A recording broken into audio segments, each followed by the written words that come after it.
میرے کریم نبی نے فرمایا کسی بیوہ کے سامنے اپنی بیوی کی تعریف بیان نہ کرنا، کسی بیوہ کے سامنے اپنی بیوی سے پیار نہ کرنا، اے غریب کے سامنے اپنی دولت کی نمائش بھی نہ کرنا۔ کسی زمانے میں ایک غیر مسلم نے اسلام قبول کیا تو اس سے پوچھا گیا کہ اسلام کی کس بات نے تجھے متاثر کیا، تو وہ بولا کہ صرف ایک واقعہ میری ہدایت کا سبب بن گیا۔ وہ کون سا واقعہ ہے؟ اس نے کہا مجلس رسول لگی ہوئی تھی، لوگوں کا ہجوم تھا، ایک شخص نے عرض کی حضور میرے لیے دعا کر دیں، میرا بچہ کئی دنوں سے گم ہو گیا ہے، مل نہیں رہا۔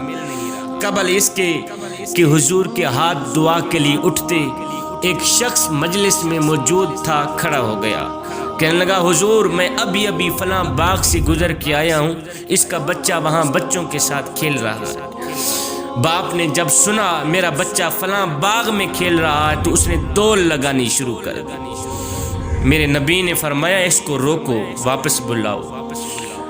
اس نے کہا حضور آپ جانتے ہیں کہ ایک باپ کے جذبات کیا ہوتے ہیں۔ میرے نبی نے فرمایا میں اچھی طرح سے آگاہ ہوں کہ باپ کے جذبات بیٹے کے لیے کیا ہوتے ہیں، لیکن تمہیں بلایا ہے، بلانے کا بھی ایک مقصد ہے۔ اس نے کہا جی حضور۔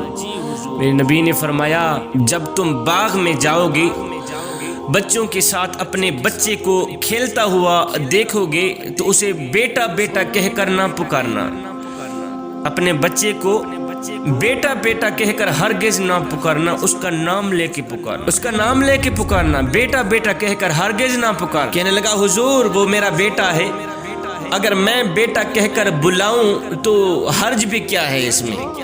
فرمایا تم کئی دنوں کے بچھڑے ہوئے ہو، تمہارے لہجے میں درد ہوگا۔ اللہ اکبر۔ اور تم نہیں جانتے کہ کھیلنے والوں میں سے کوئی یتیم بچہ بھی کھیل رہا ہوگا۔ اللہ اکبر۔ اور جب تم اپنے بیٹے کو بیٹا بیٹا کہہ کر پکارو گے، اتنا میٹھا لہجہ ہوگا، درد بھرا لہجہ ہوگا، اس یتیم بچے کے دل پر چوٹ لگے گی اور وہ کہے گا کاش آج میرا باپ بھی زندہ ہوتا، مجھے بھی بیٹا بیٹا کہہ کر پکارتا۔ فرمایا یہ شوق گھر جا کر پورا کرنا۔ میرے کریم نبی نے فرمایا کسی بیوہ کے سامنے اپنی بیوی سے پیار بھی نہ کرنا، اپنی بیوی کی تعریف بیان نہ کرنا، غریب کے سامنے اپنی دولت کی نمائش نہ کرنا۔ حضور صلی اللہ علیہ وسلم نے یہاں تک فرمایا کہ اپنے گوشت کی خوشبو سے اپنے ہمسائے کو تنگ بھی نہ کرنا۔